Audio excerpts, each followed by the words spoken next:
Hi guys, my name is Ole from Ole8's Photography, and I'm gonna talk gear a little bit now, camera gear. I don't talk about camera gear a lot. There are so many things you can improve before you need to update your gear. But let's talk gear a little bit. I get asked questions, do I need to upgrade my camera? What camera should I get? Chances are, if you don't know if you need to upgrade your camera or you have no idea what to get, you don't need it. So in this video I'm going to give you my opinion and why I chose to upgrade now from my Canon 1DX to Canon 1DX Mark II.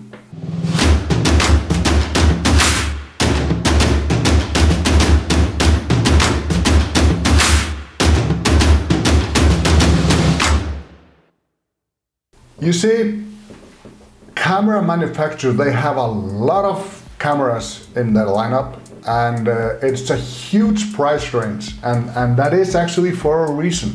Default, kind of when people are thinking about getting a new camera, it seems like, the default thing, people are thinking about the big boys, the top of the line from each camera manufacturer. And the truth is, most people just don't need that. People will say things like, I need more dynamic range. And when pushed, many people just don't fully understand what that means. Then people say, I need more, low light sensitivity. I need to be able to shoot better in low light.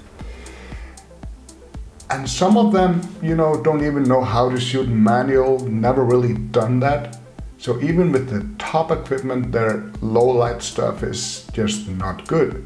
So before you buy one of those, bad boys with the top of the line cameras, you need to know some stuff. Otherwise, you're just burning money. You're spending a lot and you're using very little. It isn't really until you understand the three pillars of photography, speed, ISO, and aperture, and you know the limitations of your gear, what it can do and what it can do, and you know your camera and you know your stuff, then and only then you should start to think about upgrading to one of those better cameras. I've been a Canon user for a long time for no real reason. I just, my entry-level camera was Canon and kind of stuck by it, and over the years I accumulated a lot of stuff, a lot of lenses, a lot of gear.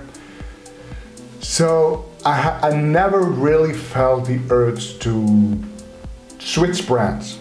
The closest I came to switch brand was actually when Nikon released the D850. That's an amazing camera.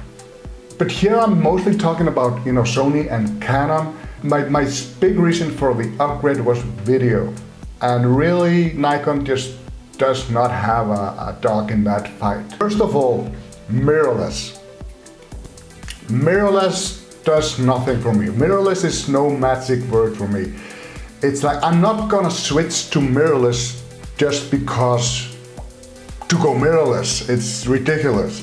I don't see any point yet with that. I hear all kind of stuff, it's lighter. Not necessarily true. The big boys from Sony are actually not that light. It's lighter than the 1DX. That's almost everything is lighter than the 1DX. And it's smaller. It is smaller than most DSLR cameras. But is that necessarily good? I do like, for example, when I'm shooting stills, when I'm shooting photos, I like to have a solid piece of camera, and also when I shoot portrait, or landscape. Very often when I see people with small cameras shooting a portrait, they are, you know, with the arm up there, and you know, it's just there. Portrait, landscape.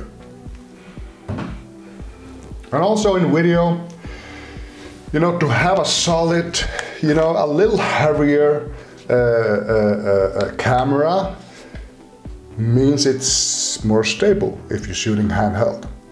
So as I said, I did upgrade for video, and I did look at some of the Sony cameras. They are amazing cameras also. I don't care about logos, you know, it's whatever. When I spent thousands of dollars, this is almost $6,000. When I spend thousands of dollars buying something, I want to make sure I'm getting what I need.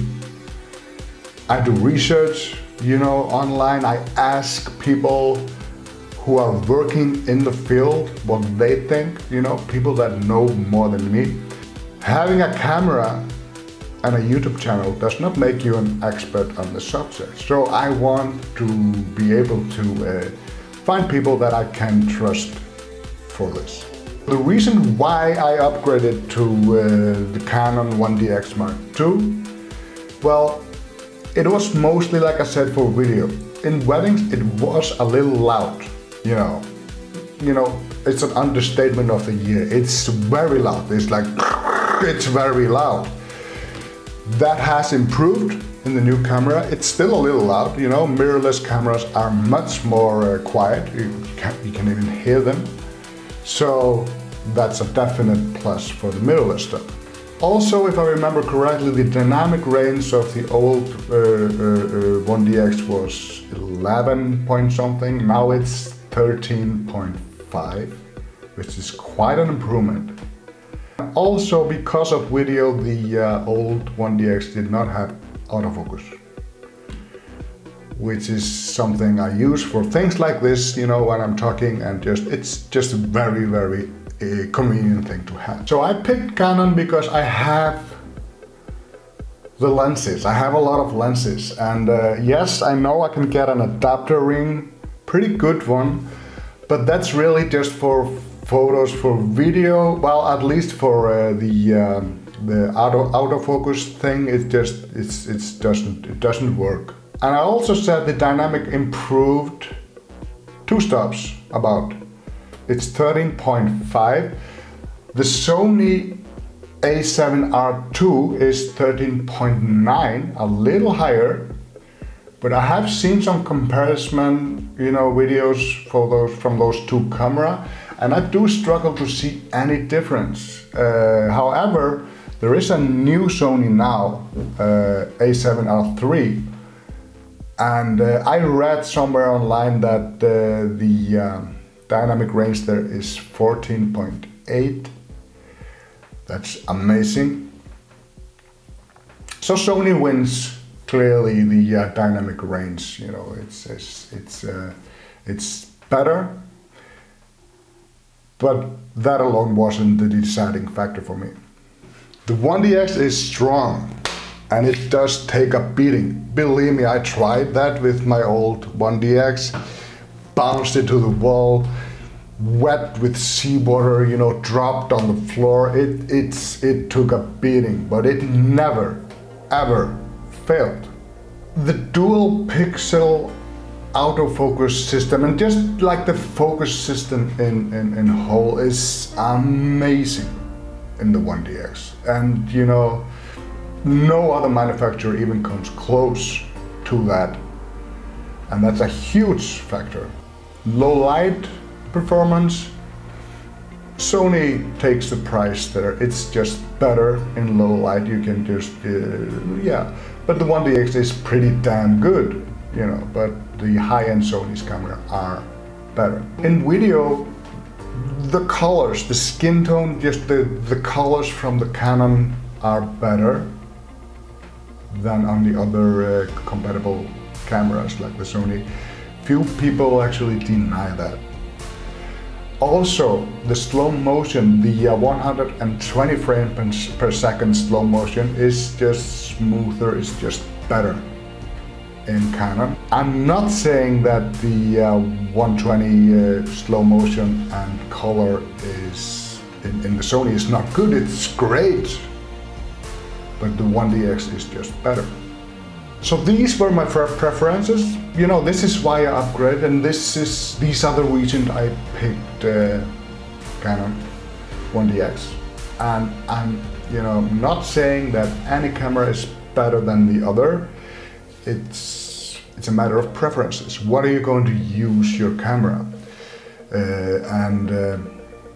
It's pricey. Of course, you're gonna hurt if you have to spring 6,000 bucks like that, but is it pricey?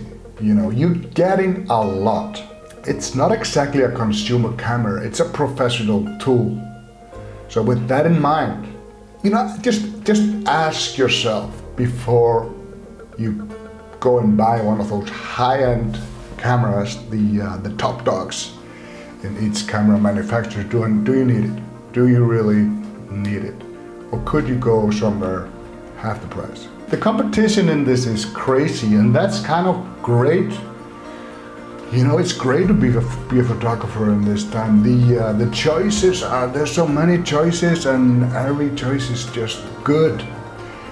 You know, you really, despite of what you choose, you really can't go wrong. You're always gonna get amazing quality. It's just, it's come to that. So many wonderful toys. I just wish I had a little more money so I just, could buy it all.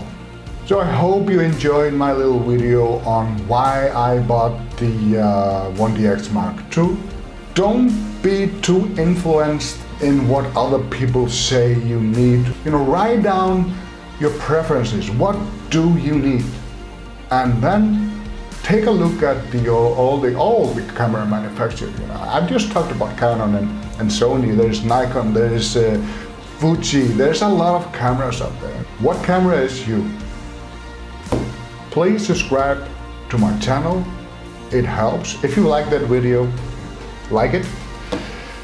You might even hit the little notification bell there on the bottom, so you will get a notification every time I upload. Thank you for watching. Bye.